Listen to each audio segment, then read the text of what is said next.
बिस्मिल्लाहिर्रहमानिर्रहीम। अस्सलाम वालेकुम दोस्तों, उम्मीद है आप सब लोग खैरियत से होंगे। इस वीडियो में हम बात करेंगे टाइफाइड फीवर, जिसे हम टाइफाइड बुखार कहते हैं। ये क्या होता है, क्या क्या इसकी वजूहात हैं, कैसे हम इसकी तशखीस करते हैं और क्या इसका इलाज है, सब कुछ मैं आपको इस वीडियो में बताऊंगा। सबसे पहले अगर हम टाइफाइड फीवर की बात करें या टाइफाइड बुखार, जो कि बहुत ही ज़्यादा कॉमन है, आप में से हर दूसरे बंदे को इस चीज़ का पता होगा और आपने टाइफाइड बुखार का मरीज़ किसी न किसी स्टेज पे देखा हुआ होगा। टाइफाइड फीवर का अगर हम बात करें तो इसका जो दूसरा नाम है वो है एंटेरिक फीवर। बेसिकली ये जो है एंटेरिक ट्रैक से रिलेटेड होता है, इसीलिए इसको एंटेरिक फीवर कहा जाता है। इसके अलावा जो है इसका ताल्लुक, जो अगर हम इसकी ताल्लुक की बात करें तो इसका ताल्लुक डायरेक्टली जो है हमारी आंतों से होता है, यानी इंटेस्टाइन से होता है, इंटेस्टाइन का पोर्शन। और इसके अलावा ये और भी आर्गन्स को यहाँ पे इन्वॉल्व कर रहा होता है। तो मतलब ज़रूरी नहीं है कि सिर्फ आंतों को इन्फेक्ट करे, ये और भी आर्गन्स को इन्फेक्ट कर रहा होता है। अब हम जाते हैं कि इसकी क्या क्या वजूहात हैं, क्या क्या इसकी कॉजेज़ हैं। सबसे बड़ी जो इसकी कॉज है वो है एक बैक्टीरिया, एक जरसोमा, जिसे हम कहते हैं साल्मोनेला टाइफी या साल्मोनेला पैराटाइफी। और फिर उसकी कुछ सीरोटाइप्स हैं, ए बी सी। अब जो ज़्यादातर इन्फेक्ट होते हैं टाइफाइड फीवर से, ज़्यादातर केसेस आते हैं वो साल्मोनेला टाइफाई से होते हैं। और अगर इस बैक्टीरिया की अगर हम बात करें तो इस बैक्टीरिया की वजह से अमूमन हर साल 2 करोड़ लोगों को ये इन्फेक्शन होता है इस बैक्टीरिया का, और 2 लाख लोग जो है इससे अमूमन डेथ हो जाती है उन लोगों की। अब वो पेशेंट जिसे टाइफाइड हुआ है और उसका इलाज उसने नहीं करवाया या नामुकम्मल करवाया है, तो ये इंसान में 10 से 20 साल तक भी रह सकता है। इसकी मतलब ये कैरियर स्टेज में चला जाता है। अब इसकी जो ट्रांसमिशन की अगर हम बात करें तो इसकी ट्रांसमिशन फीको ओरल रूट से होती है, यानी जो स्टूल या मोशंस पास करता है इंसान, उससे ये ट्रांसमिट होता है। क्योंकि मैंने आपको बताया ये साल्मोनेला टाइफी जो है ये कैरियर स्टेट में चला जाता है और ये फिर स्टूल्स के ज़रिए निकलता रहता है। और ऐसा बंदा जिसके स्टूल में, जिसको ये इन्फेक्शन पहले हुआ है, तो वो कैरियर के तौर पे स्टूल के अंदर इसको सेक्रेट कर रहा होता है। अब वो बंदा अगर जो है किसी मतलब रेस्टोरेंट में काम करता है, किसी का खाना तैयार करता है या किसी को सर्व करता है, अगर उसने हाथ वगैरह नहीं धोए तो वो दूसरों को ये ट्रांसमिट आसानी के साथ कर देगा, वो कैरियर स्टेट में है। इसके अलावा इसकी और एक वजह है कि पब्लिक जो वॉशरूम्स होते हैं, पब्लिक टॉयलेट जो लोग यूज़ करते हैं, तो वहाँ भी कोई कैरियर अगर वहाँ पे उस वॉशरूम में गया है, तो उसने अगर हाथ वगैरह नहीं धोए, कोई दूसरा बंदा वहाँ पे गया तो वो उससे आसानी के साथ उसके अंदर ट्रांसमिट हो सकता है। इसके अलावा जो लोग गलियों में या मोहल्लों में मुख्तलिफ के अपने वेंडर्स या रेडियाँ वगैरह देखे होंगे, जहाँ पे बहुत ज़्यादा लोग फूड या खुराक वगैरह को बेच रहे होते हैं, वहाँ पे कटे हुए फल, कटे हुए सलाद या मतलब मुख्तलिफ तरह की चीज़ें जो बेच रहे होते हैं, वो भी इस चीज़ के कैरियर होते हैं और वो भी आसानी के साथ इसको ट्रांसमिट कर सकते हैं। अगर ये बैक्टीरिया जो है पानी में अगर शामिल हो जाए, यानी सीवेज का पानी जो होता है उसके अंदर ट्रांसमिट हो जाए, तो उससे भी ये फैल जाता है। क्योंकि मैंने आपको बताया कि स्टूल कैरियर के तौर पे स्टूल के ज़रिए ये मतलब जाता है और फिर वहाँ से सीवेज के अंदर अगर ये मिल जाए और वही पानी अगर इंसान यूज़ करे तो उससे आसानी के साथ ये ट्रांसमिट हो जाएगा। ये तो हो गई इसकी वजूहात के किन किन वजह से ये टाइफाइड फीवर हो सकता है। अब हम इसकी बात करें अगर, तो इसके लिए कुछ एहतियाती तदाबीर आप कर सकते हैं कि आप पानी को हमेशा बॉयल करके पिएँ, ताकि अगर सीवेज का पानी उसके साथ मिल गया तो उसके जो टाइफाइड का जो बैक्टीरिया है वो उसमें मर जाए। और इसके साथ आप लोग जो है अगर कोई भी फल वगैरह खाएं तो उसको बिल्कुल छील के खाएं, ताकि उसके ऊपर अगर या इन्फेक्टेड वाटर जो है उसके मतलब मिक्स हुआ हुआ है तो वो उससे मतलब ख़त्म हो जाएगा, उसके जरासीम अगर उसके ऊपर लगे हुए हैं। इसके अलावा खाने को जो है अमूमन अच्छे से गर्म करके खाया जाए, तो ये कुछ प्रिवेंटिव मेजर्स की जाती हैं। अब अमूमन वो लोग जो कि पाकिस्तान या इंडिया में हैं तो उनको बहुत ज़्यादा ये चीज़ करनी चाहिए, लेकिन अमेरिका या यूरोप से जो लोग एशियन कंट्रीज़ में जाते हैं तो उनको अमूमन इंग्लिश में एक बात की जाती है जिसे हम कहते हैं बॉयल इट, पील इट और फॉरगेट इट। इसका क्या मतलब है कि बॉयल इट के आप पानी को हमेशा बॉयल करके पिएँ, पील इट के मतलब आप मतलब छिलका वगैरह उतार के खाएँ किसी भी चीज़ का, चाहे वो सब्ज़ी हो, फल हो, या फिर आप भूल जाएं। मतलब कि अगर आप ये चीज़ नहीं करेंगे तो आप इस इन्फेक्शन से नहीं बच सकते। क्योंकि पाकिस्तान इंडिया के लोग तो उनको तो ये चीज़ पता है, लेकिन अगर कोई बाहर से आता है तो उसको ये चीज़ इंग्लिश में कही जाती है कि आप इन एहतियाती तदाबीर पे अमल करें। इसके अलावा पाकिस्तान या इंडिया या एशियन ममालिक हैं, उनको भी इस चीज़ पे अमल करना चाहिए। ओवर क्राउडेड स्पेस या फिर जहाँ पे सैनिटेशन का इंतज़ाम जो है वो सही ना हो, तो वहाँ पे ये जो इन्फेक्शन है बहुत ज़्यादा हो जाता है।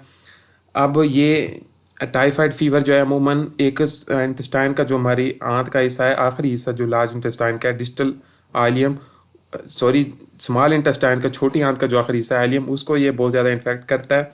और इसका जो इन्फेक्शन है वो 7 से 14 दिन में इसकी अलामात ज़ाहिर होना शुरू हो जाती हैं। अब इसकी अलामात क्या क्या होंगी, हम उस पे आते हैं। अलामात में इसकी सबसे पहली होगी कि फ़ीवर, टाइफाइड फ़ीवर है ना, तो फ़ीवर होगा सबसे पहले, हल्का हल्का बुखार होगा, हल्के हल्के लूज मोशन होंगे।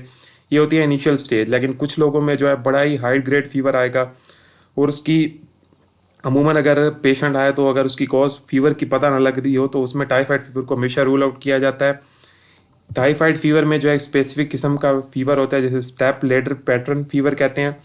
ये क्या होता है कि हर गुजरते दिन के साथ जो है उसका बुखार बढ़ता जाता है, और अमूमन रात को या शाम को जो है शाम से ये बढ़ना शुरू होता है और रात को ये हाई ग्रेड हो जाता है, और सुबह के वक्त जो है ये कम होना शुरू हो जाता है।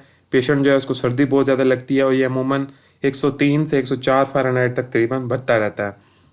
फीवर के साथ साथ उसको क्या होगा कि एब्डोमिनल पेन होगा, पेट में दर्द होगा, और उसको एब्डोमिनल टेंडरनेस यानी पेट को जब दबाया जाता है तो उसको फिर शदीद दर्द होगा। साथ में उसको जो है कॉन्स्टिपेशन हो सकती है, कब्ज़ वगैरह का मसला हो सकता है। मरीज़ जो है वो कहेगा कि मुझे बिल्कुल भी अच्छा महसूस नहीं हो रहा है, यानी मलेज का शिकार वो हो सकता है। एक स्पेसिफिक फ़ीचर्स होते हैं उसके,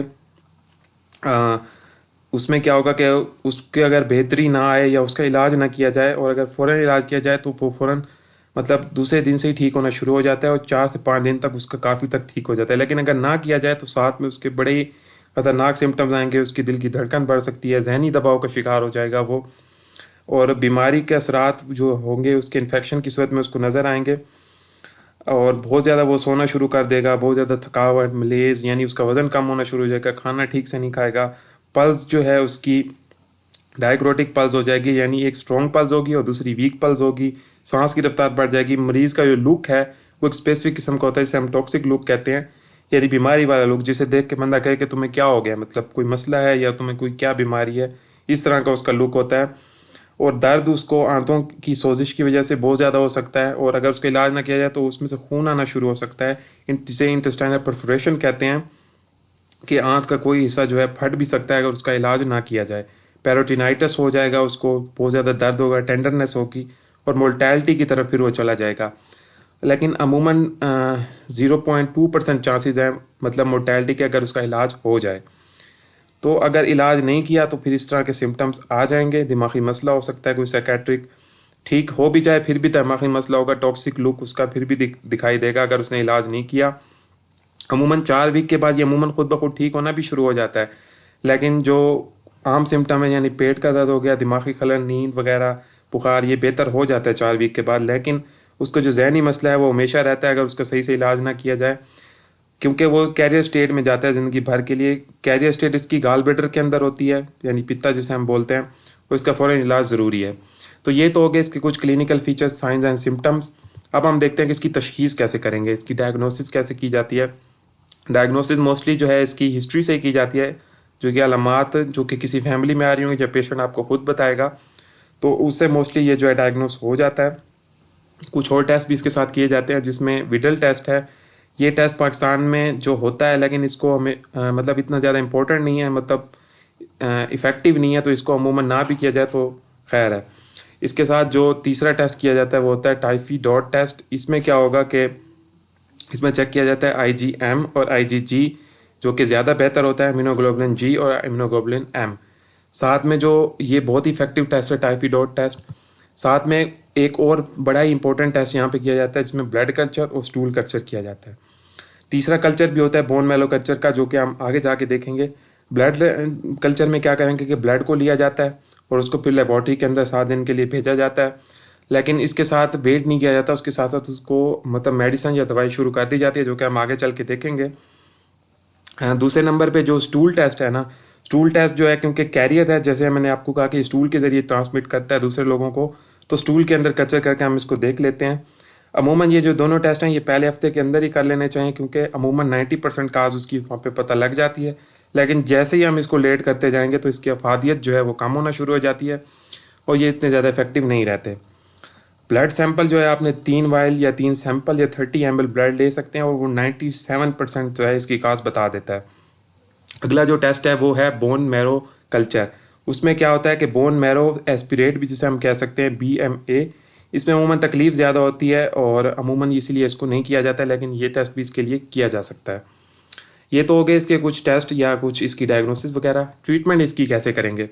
जैसे मैंने आपको बताया कि अमूमन इसके टेस्ट के लिए लैब कल्चर कराने के लिए 7 दिन वगैरह लगते हैं रिपोर्ट आने में। तो उससे पहले इसकी दवाई या मेडिसिन को शुरू कर दिया जाता है, जिसे हम एम्पेरिकल एंटीबायोटिक थेरेपी कहते हैं। उसमें सबसे पहले दी जाती है सिप्रोफ्लॉक्सासिन, जो कि नोविडेट के नाम से आती है, 500 मिलीग्राम। इसको सुबह शाम बीडी में 7 से 10 दिन के लिए दिया जाता है अमूमन। और अगर उसको साथ में वॉमिटिंग उल्टी का मसला हो, मतलब या जिस्म उसका बेहतर हालत में ना हो, तो टैबलेट की जगह उसको जो है आईवी यानी टीका वगैरह लगाया जाता है 400 मिलीग्राम का। नोविडेट का ही होता है, ये भी सुबह शाम 7 से 10 दिन के लिए लगाया जाता है। अब ये जो नोविडेट या सिप्रोफ्लॉक्सासिन है, इसके खिलाफ अमूमन पाकिस्तान की अगर हम बात करें तो इसमें रेजिस्टेंस बहुत ज़्यादा आ गई है, तो इसको अमूमन आजकल यूज़ नहीं किया जाता। लेकिन चेक कर लिया जाता है कि अगर पेशेंट इससे रेजिस्टेंस है तो उसको एक और चीज़ दी जाती है जिसे हम 3rd जनरेशन सेफेलोस्पोरिन कहते हैं, जो कि सेफ्ट्रैक्सोन सोडियम, जो कि ऑक्सीडिल के नाम से आती है या रोसिफिन के नाम से भी आती है। इसकी ये जो है जिन पे नोविडेट या सिप्रोफ्लॉक्सासिन काम नहीं करता तो फिर उसको ये दिया जाता है। इसका भी इंजेक्शन आता है 1 से 2 ग्राम का, जो कि सुबह और शाम 7 दिन के लिए लगाया जाता है। अब इसकी जो असेसमेंट, जो इसकी डोज वगैरह है, वो डॉक्टर जो है आपके वज़न और आपकी हालत के मुताबिक करता है, लेकिन ये सुपीरियर है पहले वाली ट्रीटमेंट से जो कि सिप्रोफ्लॉक्सासिन हम दे रहे थे। अगर कोई डॉक्टर ये भी नहीं देना चाहते तो इसके साथ एक अल्टरनेटिव और भी दे सकते हैं, जिसे हम एजिथ्रोमाइसिन कहते हैं, जो कि एजोमैक्स के नाम से आती है, 500 मिलीग्राम। इसका भी आईवी में भी दिया जा सकता है इसको, और कैप्सूल में भी। इसको वंस इन अ डे तकरीबन 7 से 10 दिन के लिए दिया जाता है। एक और एंटीबायोटिक है, ये भी सेफेलोस्पोरिन में ही आती है, सेफिक्साइम, जो कि सेफ्स्पेन टैबलेट या कैप्सूल होता है 400 मिलीग्राम, अमूमन वंस इन अ डे या 7 से 10 दिन के लिए दिया जाता है। एक और दवाई भी इसमें दी जाती है अमूमन, ओफ्लॉक्सासिन या ओफ्लोबिड, ये भी सिप्रोफ्लॉक्सासिन की ही मतलब क्लास में से है। ये 200 मिलीग्राम या 400 मिलीग्राम दी जाती है बीडी में सुबह और शाम और 7 से 10 दिन के लिए। लेकिन एक चीज़ का ख्याल रखना है कि ये जो ओफ्लॉक्सासिन है, ये हमल प्रेगनेंसी या बच्चों में अमूमन नहीं दी जाती, क्योंकि वहाँ पे कार्टिलेज या जॉइंट्स वगैरह जो हैं वो डैमेज हो जाते हैं। और अगर हम 2016 की बात करें, पाकिस्तान की बात करें, तो ऐसे भी पेशेंट हैं जिनके अंदर 3rd जनरेशन सेफेलोस्पोरिन सेफ्ट्रैक्सोन की भी रेजिस्टेंस पाई जाती है, जिसे हम कहते हैं XDR, एक्सटेंसिव ड्रग रेजिस्टेंस। तो अब उन लोगों में ये दवाई भी यूज़ करने में मसला आ जाता है, तो उसके साथ एक और अल्टरनेटिव भी इसमें यूज़ की जाती है जिसमें ये सब रेजिस्टेंस पैदा हो जाए। तो उसमें की जाती है इमिपिनम या कार्बिपिनम, जो कि टाइनम के नाम से आती है, 500 मिलीग्राम या 1 ग्राम, और इसको सुबह दोपहर शाम 7 से 10 दिन के लिए दिया जाता है। अब जो कल्चर है ना, उसको मतलब करवाने के बाद एंटीबायोटिक के डोज वगैरह को एडजस्ट किया जा सकता है, और इसका इलाज जो है काफ़ी हद तक महंगा हो जाता है। अगर आप शुरू के अंदर इसको इलाज कर लें तो मतलब जल्दी ठीक हो जाएंगे, वरना आपको काफ़ी ज़्यादा मुश्किलात का सामना होगा। एहतियाती तदाबीर आप लाजमी से करें, जिसमें पानी बॉयल करना मैंने आपको बताया था। ठेले वगैरह या वेंडर्स जो गलियों में फिर रहते हैं उससे खाना बिल्कुल भी ना खाएं, फल या फ्रूट वगैरह लेके, जो कि मतलब काट के देते हैं। और साथ में जो है सफाई का ख़ास ख्याल रखें। और घर में जो अगर आपको किसी को शक हो कि वो कैरियर स्टेट में है, तो आप उसके 1 मंथ के अंदर 3 टेस्ट स्टूल कल्चर करवा सकते हैं, क्योंकि ये जो है रिलैप्स करता है। रिलैप्स करेगा तो इसके 1, 2 या 4 वीक्स के बाद जो है हल्का हल्का इसके रिलैप्स होने लगता है, कैरियर स्टेट है। इसकी वैक्सीन तो अमूमन अवेलेबल है, लेकिन वो इतनी करामत नहीं है कि क्योंकि इसके जरासीम जो हैं मतलब बैक्टीरिया बहुत ज़्यादा पैदा हो चुके हैं। और इसकी जो वैक्सीन है वो टाइफाई साल्मोनेला टाइफी के खिलाफ काम करती है, पैराटाइफी के खिलाफ काम नहीं करती, और उसके बहुत ज़्यादा केसेस भी सामने आते हैं। आप मतलब वैक्सीन वगैरह को इसीलिए इतने ज़्यादा इफेक्टिव नहीं है, इसीलिए अमूमन इसको दवाइयों से ही कंट्रोल किया जाता है। और अगर आपने इसका इलाज ना किया तो अमूमन फिर इंटेस्टाइनल परफोरेशन और फिर उसकी सर्जरी वगैरह होगी। अगर कोई इंटेस्टाइन वगैरह फट गई तो उसका फिर इलाज अगर ना हुआ तो, जो कि बहुत ज़्यादा तकलीफदेह है। लेकिन अमूमन ये एंटीबायोटिक थेरेपी से अमूमन ठीक हो जाते हैं और उससे मुकम्मल तौर पे कील हो जाते हैं, ताकि वो आगे जाके इसको ना फैलाएं। एंटीबायोटिक्स की वजह से इसकी मोर्टेलिटी है जो काफ़ी हद तक कम हो जाती है। तो आई होप कि आपको साल्मोनेला टाइफाई या टाइफाइड फीवर से रिलेटेड ये इन्फॉर्मेशन काफ़ी हद तक यूज़फुल लगी होगी। और अगर आपको इस चीज़ की समझ आ गई है तो आप इस वीडियो को लाइक कर दें, तो अपने दोस्तों के साथ भी शेयर करें ताकि उनको भी इस चीज़ से आगाही हो, ताकि कल को उनको इस चीज़ का सामना हो तो उन लोगों को इससे रिलेटेड कुछ नॉलेज वगैरह लाजमी से हो। चैनल पे नहीं हुआ तो चैनल को लाजमी से सब्सक्राइब कर लें। इस वीडियो के डिस्क्रिप्शन में आपको सोशल मीडिया अकाउंट्स के लिंक्स मिल जाएंगे, वहाँ जाकर भी लाजमी से फॉलो करें। मिलते हैं नेक्स्ट इसी तरह की किसी और डिजीज़ के साथ। तब तक के लिए खुदा हाफिज़।